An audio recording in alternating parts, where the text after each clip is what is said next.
What's up YouTube, ODST General back again, and we're once again in Mulheim, Germany for some emergency call 112 number 2 slash Notruf 112 number 2.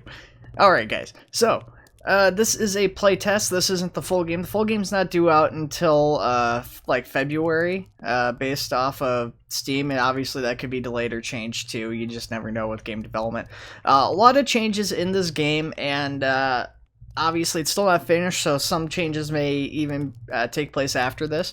So some of the big differences, at least that I could recall from the last game, and I didn't play too much of the last game for a long time now. I played a little bit for that last video I did where I discussed the top firefighting games recently, but I encountered a lot of bugs in the last game, and it prevented me from really getting into the play session. I didn't get to test a lot of the features or recall or refresh my brain with a lot of the features. So actually, let's do this. I just showed off several of those features at once. We're going to change players here. We're going to switch over to the machine operator for the engine and see if that fixes it. This seems pretty buggy here. So this is the overhead map by pressing F5, at least currently. You can see, oh, there it goes. Now it's loading. You can see the location of all of your vehicles and all of your personnel, so everybody's listed and stuff. I don't think it shows like what apparatus they're assigned to, so if some of the other apparatus have similar personnel on them, which they might end up like just basically blending in together on a scene. I'm not sure if there's any way that you're going to be able to differentiate what apparatus somebody's assigned to, but that's kind of a nice little feature that you can actually see on the overhead map where everybody's at, what they're doing. And this includes in the station and stuff. Obviously the station's very big. This is the same station from the last game because it's the same setting, so Mulheim, Germany. And yeah, we're gonna go ahead and run downstairs. Now I am playing, I think I've got this set back to full graphics. I did downscale the graphics and everything. I was getting a lot of frame drops, but then I went back and I looked at Northern Alex's video, because he was the one I found out about this from his video, and he even helped me out a little bit trying to figure out how to get the one column this actually set up. And I noticed he was getting frame drops too, like there's just random frame drops every little bit here. Now I think this is pushing my graphics card pretty hard. I'm kind of hitting the limit of my graphics card as of right now too, so that's definitely not helping now that I'm recording and writing this. But I tried playing at lower graphics, and honestly it was still getting these lag spikes every few seconds. It was a little bit better, but honestly not that much. So yeah, anyways, we've got like I said, we've got that F5, which is the map. Then you've got tab, which pulls up this menu, which they changed how you basically select units. Before, you just have like a list of all the units here. It didn't tell you what the units were, so you basically had to guess if you weren't familiar with what the units are. Now it actually shows you a picture of the apparatus, and it shows you all the units assigned to it or attached to it. So if I hover over this, I can see he's the head of operations, and this guy's leadership assistants. And then, you know, if I hover over the vehicle, it tells me what the vehicle does. So you've got fire engine, you've got your team leader, your machinist, all the other roles on there. So that's really awesome too. Now if I push spacebar, I kind of teased this a second ago, I'm able to go out into a tactical view. So this is a new feature for sure. And yeah, you're able to basically just go into third person. And I'm not really sure what the benefit of this is going to be. I don't know if you're going to be able to like select people, or if this is just for like a better overhead view of the fire, but that's pretty neat too. And then you can click on this and it'll take you to the vehicle. So if I click on that, for instance, it takes me to the command truck, and then clicking on this, it takes me back to the engine. So that's pretty awesome. And we're back upstairs. Are we even on the right guy at this point still? We were. We just got back upstairs.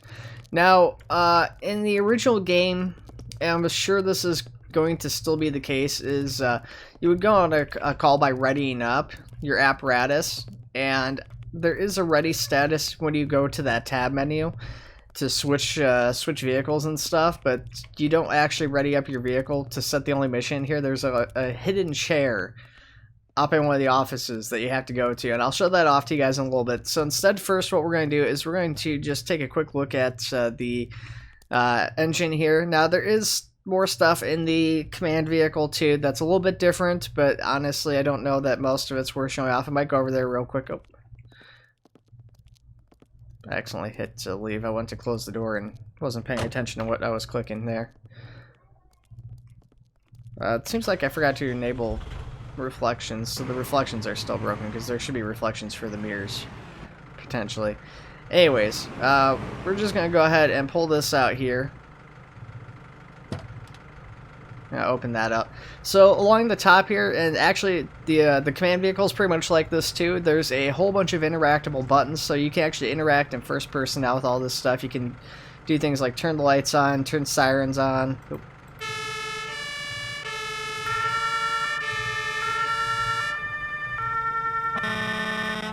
You got a horn.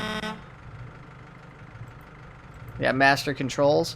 Then you got like lighting controls. This is like your scene lighting, your interior lighting for the vehicle. Rear bay, in fact, has some too. I don't know what the green lighting is for, because they have standard lighting in here. This standard white lighting, and then they have the green lighting. I'm not sure if this is for like nighttime lighting, I'm guessing, but I don't really know if that's the case. And then it's pretty cool because they actually have the same controls over by the officers. So I actually got to test this out when I was running the mission, trying to get everything figured out. Is I can sit here as an officer, as the attack leader or whatever, as the unit leader, and I can be, you know, sitting there honking the horn, changing the lights, and messing with all that while the AI is driving. So it's actually really awesome that, you know, as a player, you can mess with all that stuff while you're going. Emerge NYC is kind of the same way too, but the way it's set up, it's a little bit more difficult. Yeah. Anyways, let's go ahead and start opening up this whole thing here. So not much in the back there. You got a couple different seats that your guys in the back sit on. There is a rolling cage there, but you can't open it. I don't know if there's going to be anything in there in the future that we can open up, but for right now there's nothing in there. Pretty much everything in the truck for the most part is interactable. You've got like wheel chocks, you've got extra wiring, you know, traffic cones, all sorts of stuff in there, and just like a shovel and scoop. Here we've got, let's see if I can remember how to fold this down. I think I just open it like this. We got SCBA there. Oop.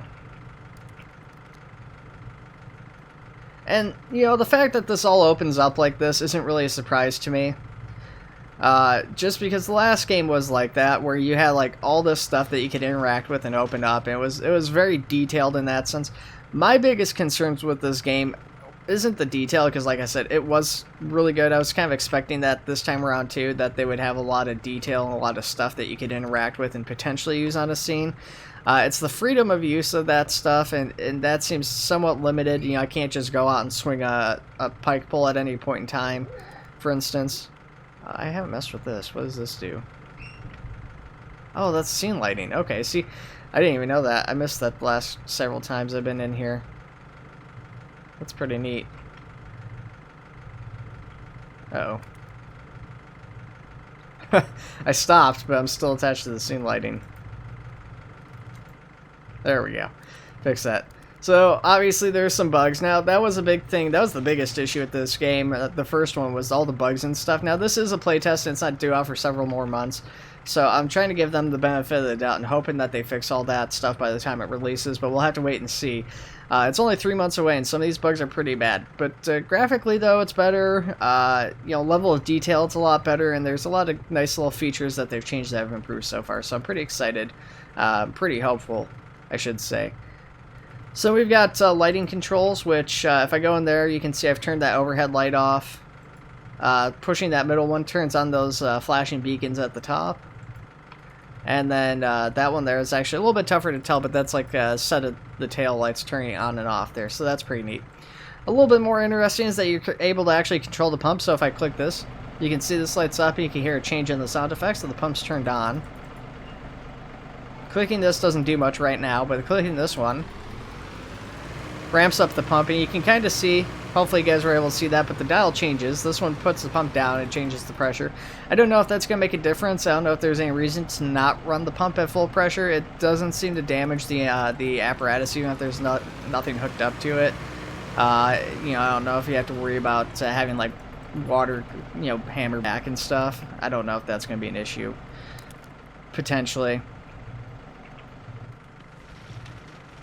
Seems to be a floating thing there. What is that? That's weird. I've never seen that before. I feel like that's from the front of the engine. Anyways, it doesn't really matter. And we've got more stuff back here. So you've got, you know, your extinguishers. You got a couple different nozzles that you can access back here. I think there's a big supply line connector or something is what that is. This is the only bay I think that currently has nothing interactable in it, but they do have an open space, so maybe they're going to add something later on down the line that you can interact with. Yeah, so like I said, not everything's interactable. You can't interact with every single box or crate in here, but yeah, even some of these things where they're like these closed containers, you can't necessarily pull the containers out, but they have stuff in there.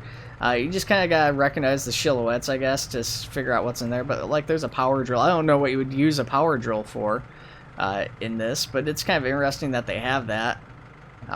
You know, you got a hammer, and see, I'm trying to swing the hammer right now, and it's not doing anything. So like I said, there's just certain things like you can't really do much with them unless you're, I guess, in a specific call or scenario that you need to use that sort of thing. You got a K12 and a chainsaw, so it's pretty neat. Let's go ahead and open this up. You've got your jaws and your cutters and stuff like that, or your pry tools. And I think that's pretty much everything that opens up like that. So yeah, I mean, a lot of detail. There's also, actually, I lied, there is one other thing that I'm thinking about. So this ladder will actually fold down, and it's pretty neat. You're actually able to fold down the ladder and climb up to it, so you can get actually up on top of the apparatus, up on top of the engine. And there's even more stuff up here. So you know, you've got this stuff here, which I don't know if this is like a foam hookup or what this stuff is.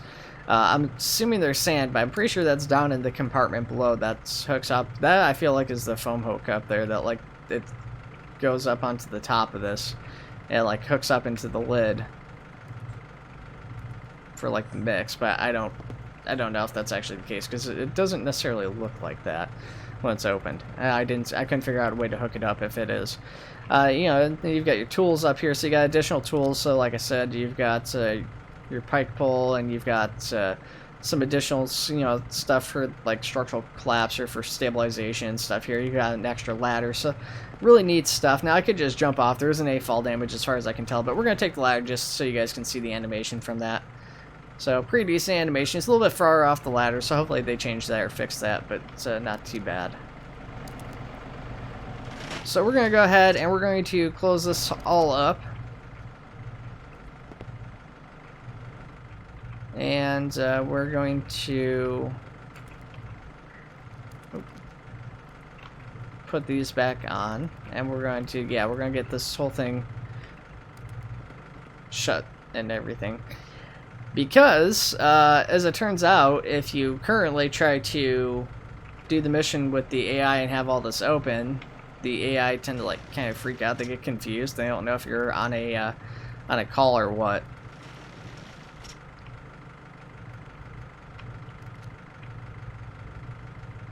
So we'll get this all shut, have it ready for the AI to come down, because like I said, most of it we can't really do anything with. We could use the fire extinguishers and stuff. There's a couple things in here that we can actually mess around with right now if we were to hook it up. Probably could hook up a water supply and have that, and I actually like use that here at the station, but since we're going to be doing that when we get out to this call anyways, I'm not going to worry about that right now.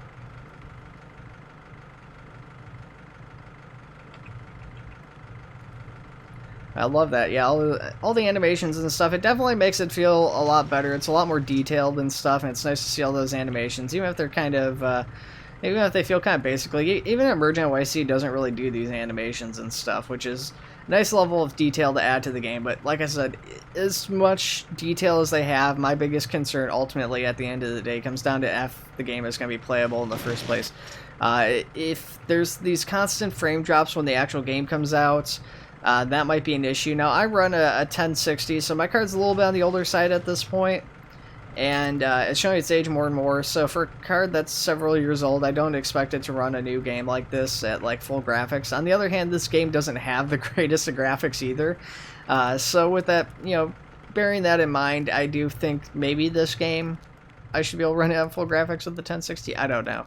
It's one of those things. It's kind of weird because, you know, if it's a new game like, you know, Star Citizen or Cyberpunk or something where it's like, you know, still in development at this point and the graphics are constantly improving and like really high-end graphics and stuff, and tons of fidelity, you know, you gotta expect that with that. But even like those games, at least Star Citizen runs a lot smoother than this seems to currently.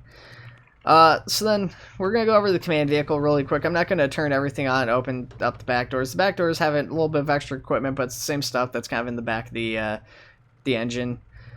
This is kind of interesting, though, is that the PC actually seems to have buttons and everything that you can interact with. And if this was on too, you'd have these options for interior lighting in here in the vehicle, and actually the exterior lighting too for some reason.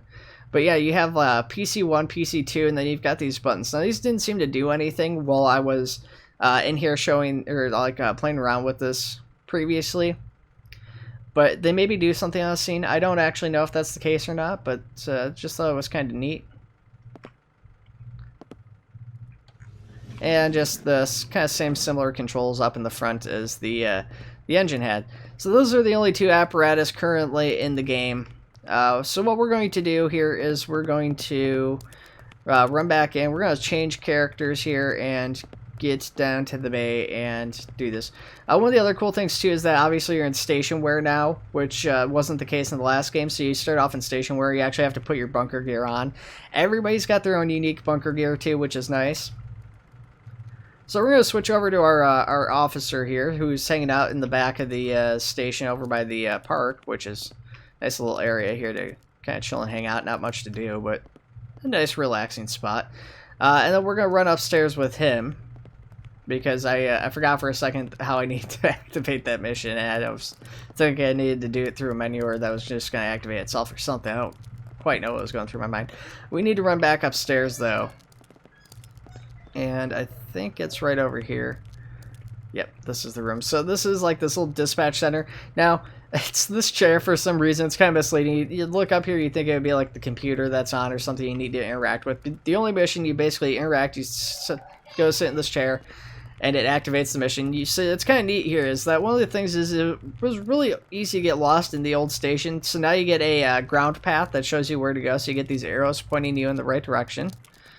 You can also take the poles, which obviously I did before earlier when I was coming down. It's probably the fastest way. It's a little bit better with the camera too, constantly lagging like it does. So you can see they're all down. They just all grab their gear.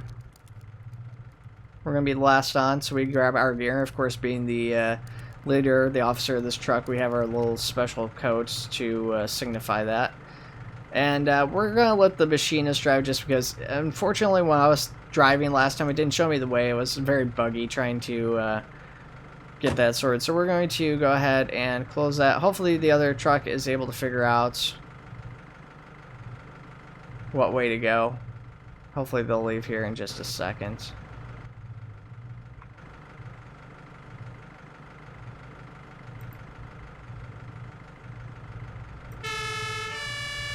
Okay, you can go.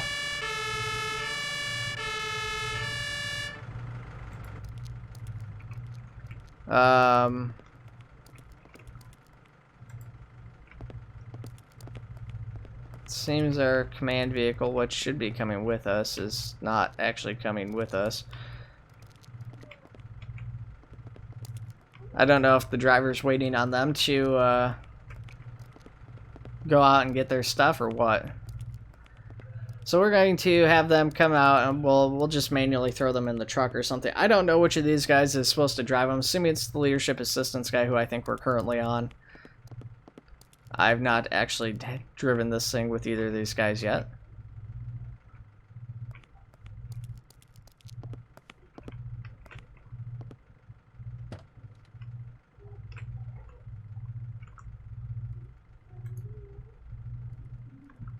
Oh, was that on the leader? I guess it was on the leader. So we're gonna go ahead and we'll slide him down and have him come with. Yeah, the AI, I don't know. The AI generally has been doing kind of good. I don't know. Actually, that's not necessarily true. The AI was pretty buggy last time I tested this out, now that I think about it. I just kind of assumed, though, that was due, at least in some parts, to the way I had pulled everything out and everything, and these guys all got in their vehicle with little to no issue last time. Yeah, I'm assuming he's supposed to be driving, not the other way around. Yeah, I don't know what they've got going on here.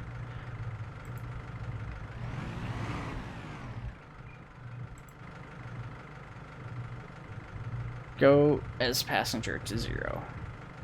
I am as passenger right now. Is that what the issue is? It might not have updated the tasking. Use ladder.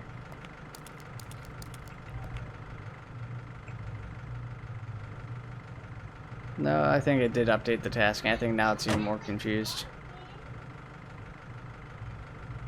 Okay, well, we're gonna have to try and do this as the driver. Now, it doesn't show me a destination. I don't think there's any way to set the destination.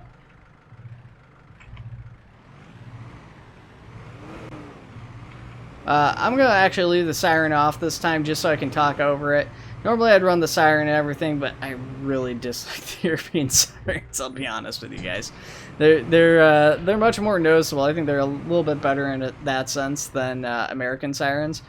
But for the sake of this video, I'm not going to run them. I don't feel like trying to talk over them and everything. Definitely lagging stuff here too, which is not really great. I definitely think I went the wrong way too. So the smoke should be visible from a ways off too. We're going to cut in this way because I'm pretty sure it's down over this way. It's near a festival or something. Or it's a pretty confined area. I don't know if it's a festival actually, but a much more confined area. That building's missing interior. I suspect there's going to be an interior attack in full game for that building.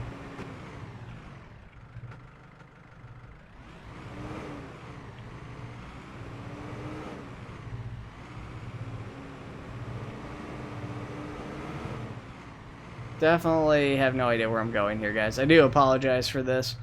If my drivers would actually, like, go, we would be good to go here. Go as passenger.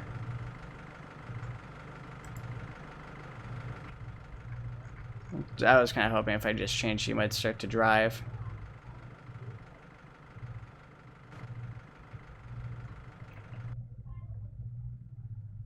What's our command doing here?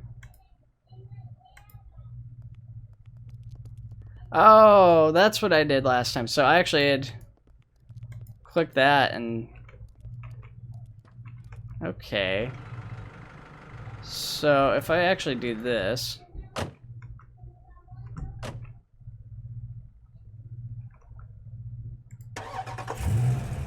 I go in here.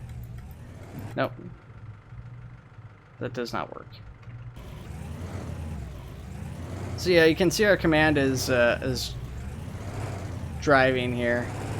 Now, unfortunately it's too late, I think, to reset this and go back to them. Yeah, you can see they took a left out of there, so I took a wrong turn coming out of there. I did this call yesterday or last night, and I just can't remember which way I went. It was pretty late, and obviously I didn't commit enough of the drive there to memory.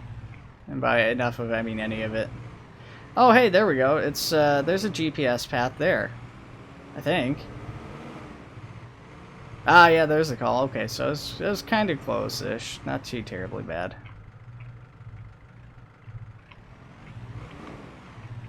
Pretty tight turn there. Pretty close road, especially with the frame drops every few seconds here. Yeah, it's definitely pretty bad. I think that is definitely a partial result of the graphics and everything. I'm like running 100% with the graphics card and OBS and everything. It's pretty obnoxious, but hey, that's how it goes. So yeah, we're gonna pull up here and pull up on scene. It doesn't show me where to park. Last game was very, very frustrating with that aspect, as it was, you know, until you had to park in the exact spot, and then even once you parked in that spot and everything, it was just kind of annoying because you had to wait for everybody to arrive on scene. Now that doesn't seem to be the case anymore. So it's saying go into tactical view. I don't know what the benefit of going into tactical view is here. Our guy is going in by himself to use the ladder. Oh, was the ladder? The ladder was still down. That's what it was. My gosh. Okay. So that's probably why they wouldn't drive, is I had the ladder down. I forgot to put the ladder up. Oof. Okay. Well, that's fine. It's not a big deal. What we're going to do is we're going to take these extra spools of hose off, and we're just going to park those right here. And we're going to go ahead and get our engineer on the back of this in just a second. We're going to get this other one off too, just so it's out of the way. And then we'll use our officer to hook up and detach this thing here.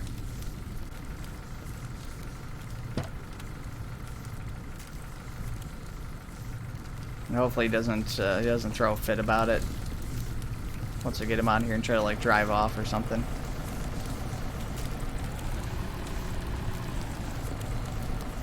Okay, so we're gonna go back to our tacklers. Yeah, so yeah, he did get off like I was concerned about. That's not a big deal, I guess. We'll deal with that in a minute. Let's open this up. We'll get our lines and stuff out here. So we're gonna pick up this bad boy here. I don't know if you can actually. I can't remember exactly how you set up the. Pick that up. Set up the hydrants and stuff in here. So I don't recall if I'm even able to do that in this currently. I don't remember what tools were required, standpipes and stuff, or where to get those. Or that may not even be possible as of right now. You might need a separate truck for that. I could be mistaken though. It might all be in, but we don't really need it for this call anyway, so it's not a big deal. And I pick this up here. Now if I can connect it, that would be great, but I might have to just set that down and then connect this to that. There we go. So that's partway there. We still need to hook this up, and then we need to get this hooked up to a nozzle of some kind.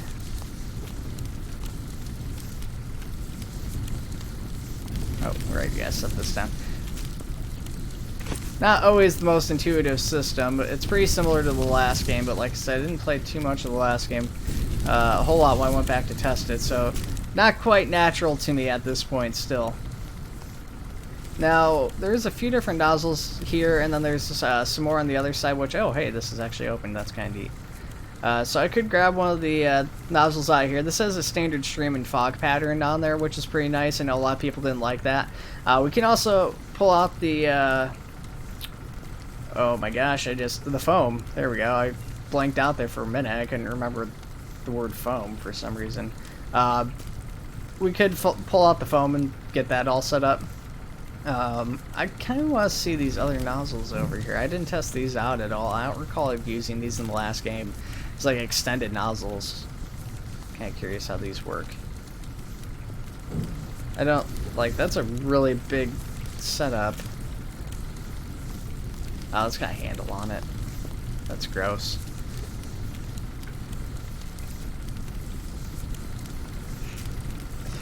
Let's see here. So let's go back to our machine operator. Not really necessary, but I could just do this with the officer. But we're gonna turn the pressure up on that. Switch back to our attack leader. Actually, you know, before we do this, I want to drop this one more time here. There was one other tool that we can use that's pretty awesome. So this is a new feature or new thing that, as far as I'm aware, no other firefighting game currently has, or at least utilizes. That's a thermal camera. So this thing obviously is still not ready because it shows the temperature in degrees. I'm assuming in Celsius is what it's supposed to be. Down below, but right now it just reads at 0. Obviously this car is very hot. If we look around at everything else is very cool. So yeah, this car is very spicy. So that's pretty awesome. I do wish that people would light up on here, because this would be good for like victim searches and stuff, especially with the smoke and stuff on some of these calls. So hopefully that changes. Hopefully when the actual game comes out, like people will light up on there too. But let's test this out. Now, I don't know if this is going to work. It doesn't seem to be working for some reason. So I might need to switch to a different nozzle. You can see the handle on there is twisting and everything, but yeah, it's just not doing anything.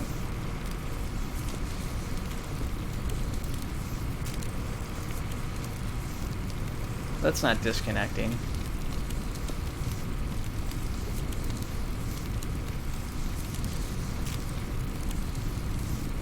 Now it won't disconnect. Is that what's going to go on here? Okay.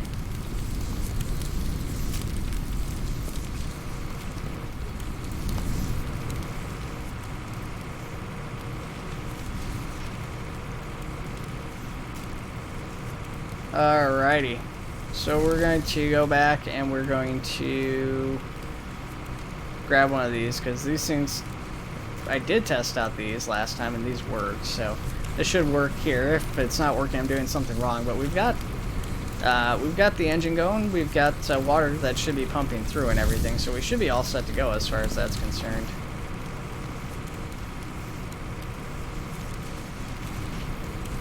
And I don't necessarily worry about this for a car fire here, but we're going to pull this out too just to show it off. Technically, you should be using it for every kind of fire. Car fire is included, but let's see here if I can actually, not sure how to use this.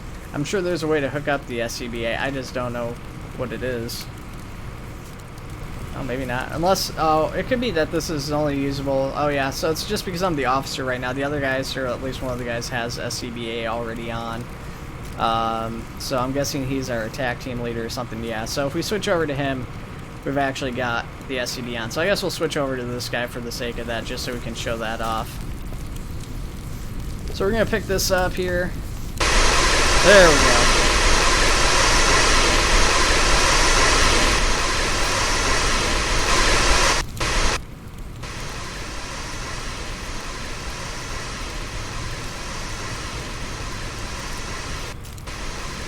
And so yeah, you can see you've got your standard stream, and you've got a fog pattern, which is nice.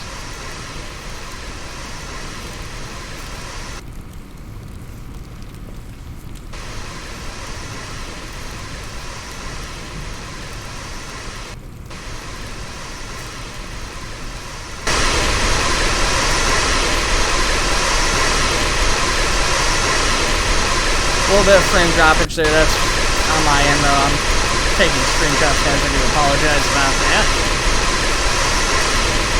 See, there we go. Now it's gone. Probably doesn't go on out.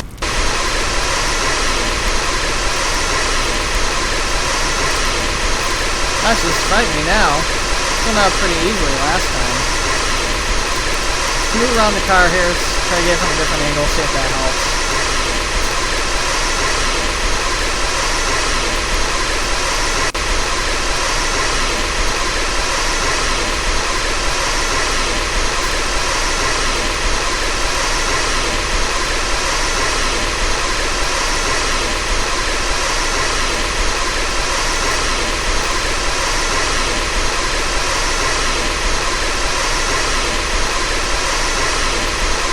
There we go. Now we're having everything back.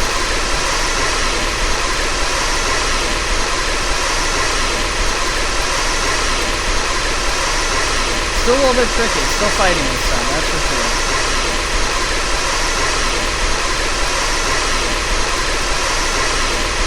Fire definitely looks a lot better in this one than it did in the last game.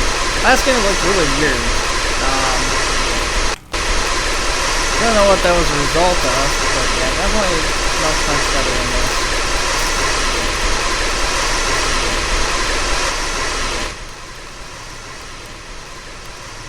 This fog seemed to be working a lot better yesterday. There we go, now it's working.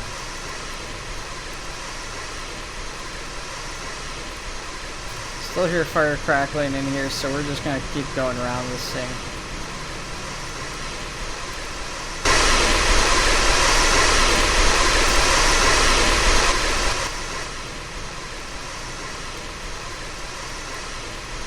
Yeah, car is pretty much gone at this point. I would say it's a total loss. Pretty much everything's burned out.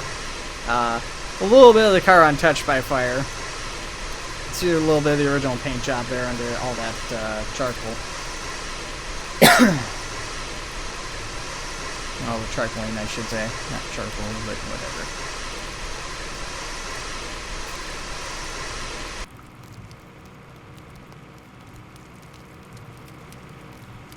Now I still hear a fire on there. Let's drop this and let's go and grab that thermal camera here. So obviously this thing was lit up super hot. Let's take a look at it now. It's still quite red. There's still a fair amount of heat coming from the vehicle. 'Looks like, this front left side. There's a good amount of heat there. And the rest of the car, the whole car is still fairly hot now.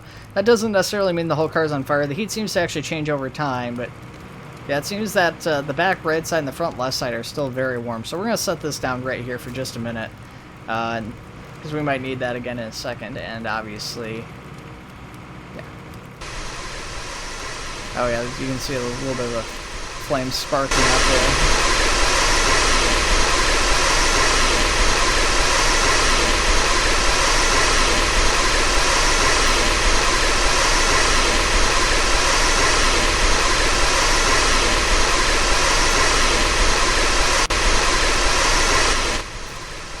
So, yeah, I mean, we just sit here and we keep working on this thing. It's going to be kind of tricky. I mean, you're seeing little bits of flame shoot up, so I mean, obviously it's still on fire. We can still hear the fire sound effect, too. Don't see the fire, though, so that's a little bit of an issue. It's I actually kind of like, though, that you can't necessarily see the fire and it's still on fire. You know, that's the whole thing with, you know, overhauling a building and stuff is the same way. That's why you do it, is because you can't always necessarily see the fire. That doesn't mean it's not still there. It doesn't mean, you know, that the building's not able to re-spark, or, you know, it's, you know, something like that's not going to happen. So, stand up here. We're going to try and shoot down like this through the window. I don't know that that makes much of a difference. It seems to just go through the side of the car.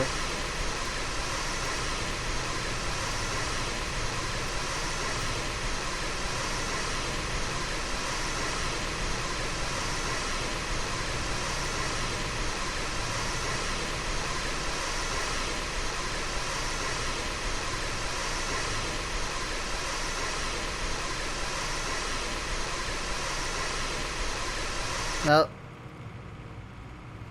I don't hear any more fire, and there's no more smoke coming through the car, so I think we might be set to go. But of course, we're going to take another look at this thing on the thermals here and see what it looks like. So we're going to go ahead and get back over here. It's still pretty hot, especially around the wheels. The engine block still looks fairly warm.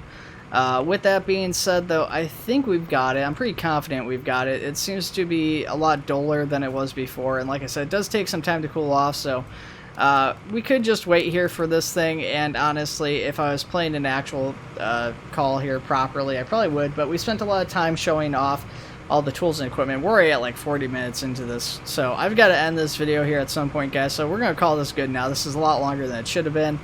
I'm not going to worry about packing the truck up or just verifying to see if this fire is actually gone or if it's going to spark back up. I do like the idea, though. I kind of hope that's a thing, that like these fires can like spark back up and stuff if they're not fully extinguished properly, and it kind of justifies the use of this thermal camera a lot. I also, like I said, I hope people, you know, both your other firefighters, but also, you know, the civilians and stuff all end up showing up on thermals, because if I recall correctly, the last game actually had rescue civilians occasionally, and so that would be kind of nice, is to actually have like injured civilians that you have to like try and find on thermals, you know, in heavy smoke or something. That would be super awesome.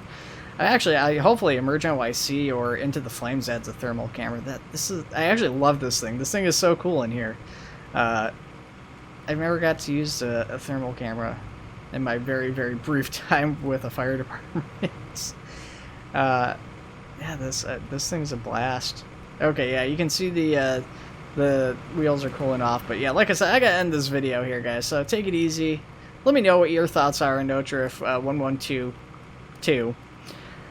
And is this something you guys are interested in? Like I said, I still got my reservations about it, even after this. I mean, it looks very promising based off of what the playtest has so far, but optimization, obviously, the stuttering and stuff needs to be fixed. You know, I can appreciate if I can't run the game on full graphics or whatever, but even on like low graphics, turning basically everything off and putting everything to low, I'm still getting these like random frame drops every few seconds where it just spiked out majorly. Of course, you know, optimization is usually one of the last things to get done, you know, all those fine tweaks and everything, but it definitely should be, I think, a little bit closer just 3 months out from release. The other thing is, too, is, you know, bugs and stuff, and obviously you guys saw that there where I couldn't figure this out just because this ladder was down. Now, of course, that would have probably been helped if there was proper, like, hints and stuff, which we don't have in, like, game yet. It's just, like, not really implemented as far as, like, tooltips and stuff like that go. There's, like, no controls that show up, so... Yeah, anyways, I'm rambling, guys, so I'll see you around.